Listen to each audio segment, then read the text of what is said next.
UK में एक delivery driver को चोरी के इल्जाम में गिरफ्तार कर लिया है। उस पर इल्जाम है कि उसने अपनी ही कंपनी के पार्सल्स को चोरी कर लिया है। ये 24 साल का ड्राइवर लगभग 120 पार्सल को या तो मिसिंग या फिर चोरी करने के शक में पकड़ा गया है। ये पार्सल इसी हफ्ते क्रिसमस से पहले लोगों तक पहुंचने वाले थे, लेकिन अब टाइम पर शायद डिलीवर ना हो पाए। डिलीवरी कंपनी ने नोटिस किया कि एक मखसूस एरिया में डिलीवरीज कंप्लीट नहीं हो रही। ट्रैकिंग सिस्टम में पार्सल मिसिंग या नॉट डिलीवर शो हो रहे थे और इसके साथ साथ सस्पेक्ट की रूटीन भी अनयूजुअल थी। सस्पेक्ट एक सब कॉन्ट्रैक्टर था, यानी वो कंपनी के लिए पार्सल्स को डिलीवर करता था। रिकॉर्ड के मुताबिक पार्सल्स लगातार उसी के हाथ से मिसिंग हो रहे हैं और डिलीवरी रिकॉर्ड भी उसके पैटर्न के साथ मैच कर रहे थे। इसी वजह से पुलिस ने उस पर शक किया। कंपनी के मुताबिक पार्सल उसके हवाले किए जाते थे, लेकिन वो रिकॉर्ड में मिसिंग शो कर देता था। ये काम एक हफ्ते में एक ही एरिया में एक ही डिलीवरी ड्राइवर के साथ हो रहा था। पुलिस ने अपनी इन्वेस्टिगेशन में सस्पेक्ट की रूटीन और डिलीवरी शेड्यूल को भी चेक किया। हो सकता है कि पुलिस ने व्हीकल जीपीएस और सर्विलेंस का यूज करके देखा हो कि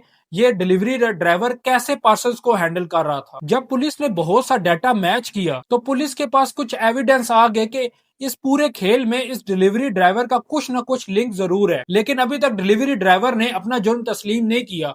वो इस बारे में कुछ नहीं कहना चाहता। वो कहता है कि मुझे कुछ नहीं मालूम कि पार्सल्स कहां चले गए। पुलिस के मुताबिक अभी तक पार्सल्स की लोकेशन कंफर्म नहीं हो सकी, लेकिन पुलिस पार्सल्स को ट्रैक कर रही है ताकि कंपनी पार्सल्स को डिलीवर कर सके। तो दोस्तों, बहुत से लोग वर्क वीजा लेकर यूके आते हैं अपना फ्यूचर बनाने के लिए, लेकिन जब उन्हें यहाँ पे जॉब मिलती है तो वो इस तरह की दो नंबरियां करना शुरू कर देते हैं। जब आप यूके में आ ही गए हो, अपना ईमानदारी के साथ काम करो। अगर आपने यूके में आकर दो नंबरियां ही करनी है तो फिर आप अपने मुल्क में ही ठीक थे। यूके में आकर इतने पैसे लगाकर फिर फ्रॉड करना किसी बहुत बड़े बेवकूफ इंसान का ही काम है, चाहे उसका ताल्लुक किसी भी कंट्री के साथ हो। आपका इस बारे में क्या ख्याल है, कमेंट सेक्शन में लाजमी बताइएगा। अगर आपको ये वीडियो पसंद आई हो तो लाइक और शेयर करें और यूके से रिलेटेड ऑथेंटिक न्यूज सुनने के लिए हमारे चैनल एनएन उर्दू को फॉलो कर लें।